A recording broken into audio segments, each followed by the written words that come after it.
We are back in the shop today, working on a 2006 Yamaha Rhino 660. As you can see, it's torn apart on the front end. That's a different issue. Today, we're gonna cover something that is in the forums, the Rhino forums, and if there's a write-up with some nice pictures, but there's no video on it. So today I'm making the video. And what we're doing is we're gonna pull this clutch off, secondary, primary, we're gonna pull those off. Underneath there is a wet clutch, and we're gonna be changing that wet clutch out, the pads only, with a Honda pad, which is a direct replacement with a small modification. And I'll show you in a second the Honda pads that will be going on there. All right, so I bought these wet clutch pads. This is the part number. So Yamaha doesn't offer a pad replacement, but Honda does, and I think it's for like a 450 Foreman or something like that. I'll put a link to the Rhino forums. But anyway, you buy one of these. It comes in a kit. I think there's 5. And this is the same pad for the Rhino and Grizzly 660, but I believe you got to just take 2 of those thicknesses off. I think it's just you zing off a little bit of this, and I'll get to that later. But anyway, instead of buying those cheap Chinese Caltric niche whatever wet clutches that blow apart in no time and they suck, this is a really good upgrade for the Yamaha Grizzly and Rhino 660 wet clutches. All right, so I've only have experience working on Grizzly 660s, not Rhino 660s. But anyway, I'm sure this has been covered, but taking the primary off is no big deal. Just remove the nut and slide the 2 off. The secondary, check this out. No way to get that off, other than it gets close. But you actually have to, I have a pry bar right here. You got to get underneath there with a pry bar. You got to pry the engine over ever so slightly, just for enough room to get this out.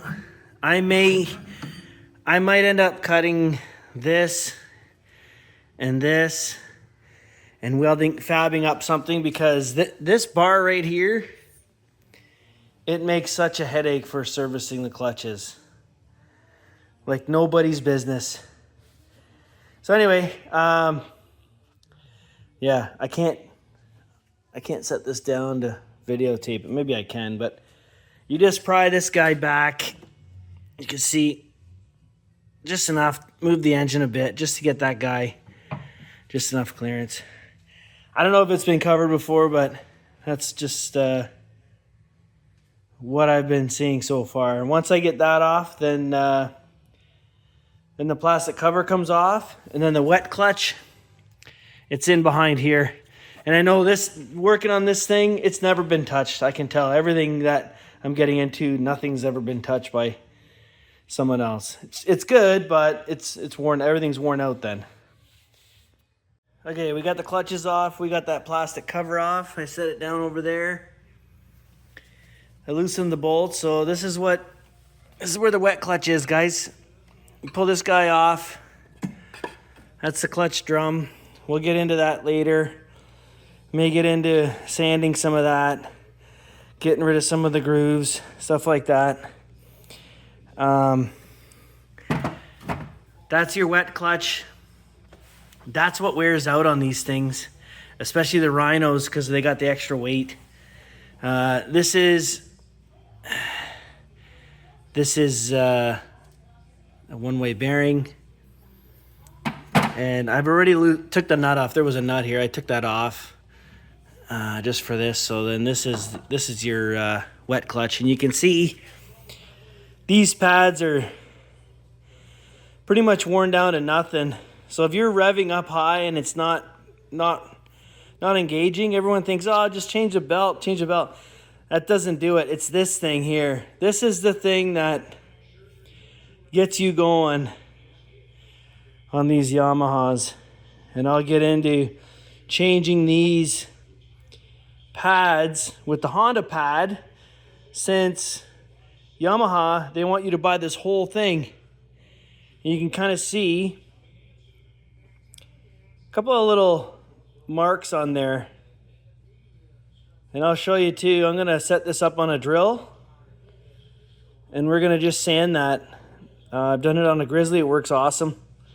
Just get rid of those lines on there.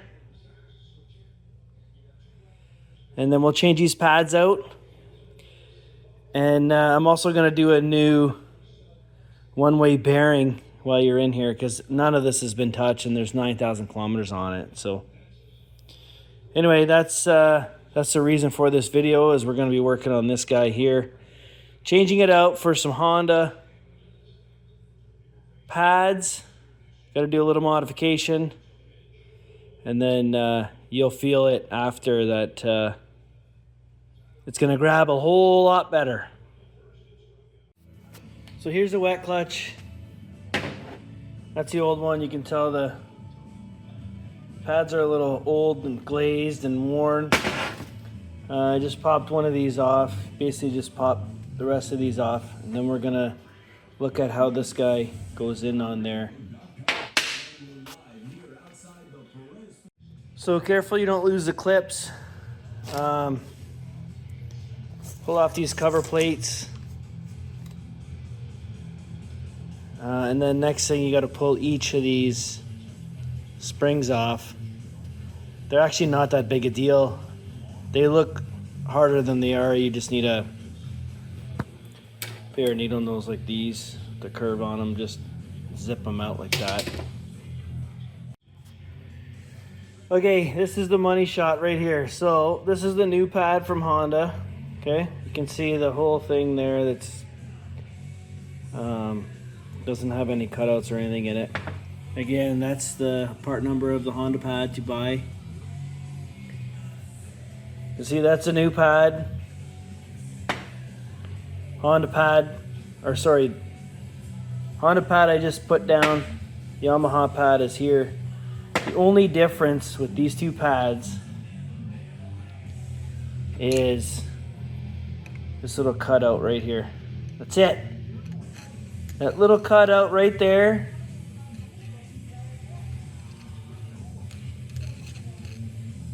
So all you gotta do is zing off that one little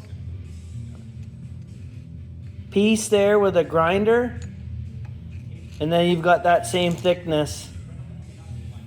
And that's it.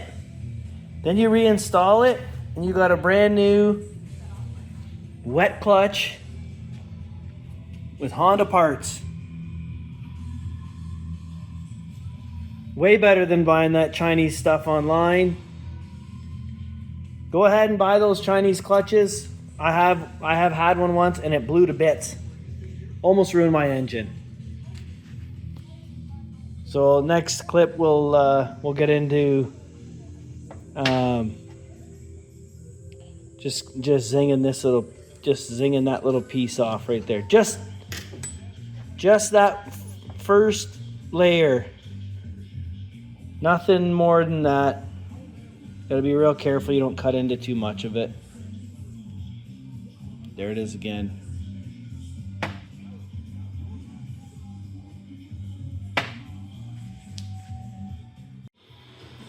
Okay, so what I've been doing on this is I marked each one. I get the angle grinder, and I just put a little zing right down there like that. And you can see that it was right through the spot where they had like a little spot weld. And then I shove the, kind of hard to see here, but I shove that in the vise, grip it, and then that piece usually just kind of pulls right off, and then you end up with that.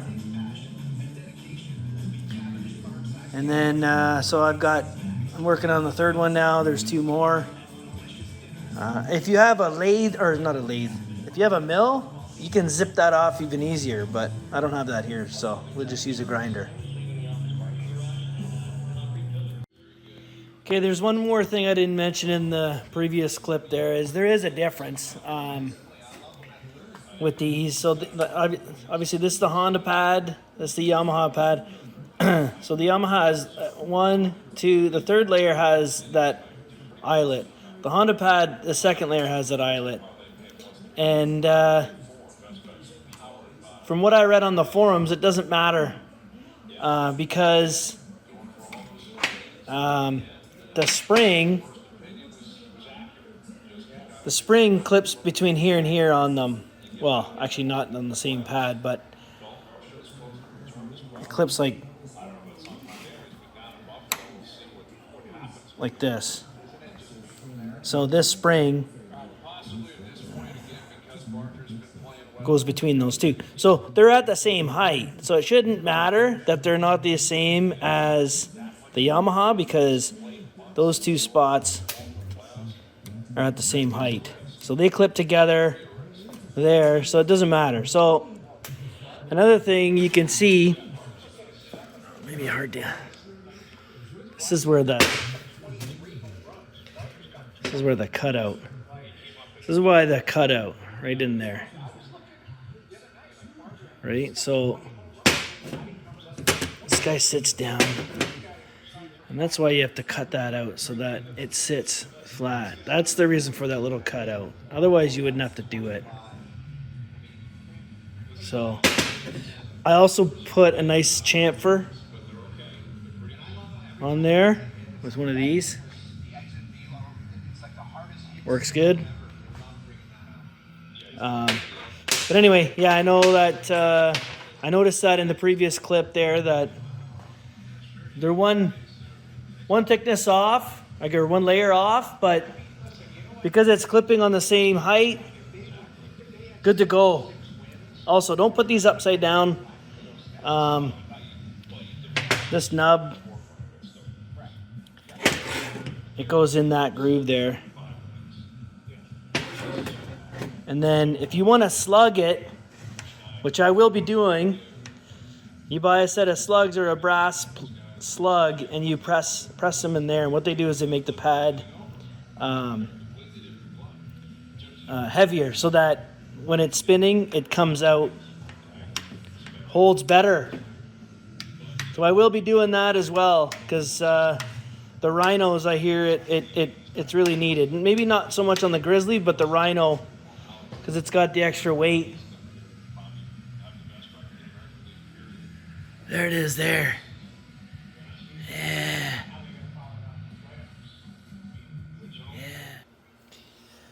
All right, so there you have it. Put all the springs back in like that. You throw, this after you put the springs on. Throw that guy on there. This guy there. This guy on there. And then the clips that go on there with it. I don't think I need to go through all that. Pretty straightforward. I guess because the purpose of this video was to show you guys how to use a Honda pad on a Yamaha wet clutch.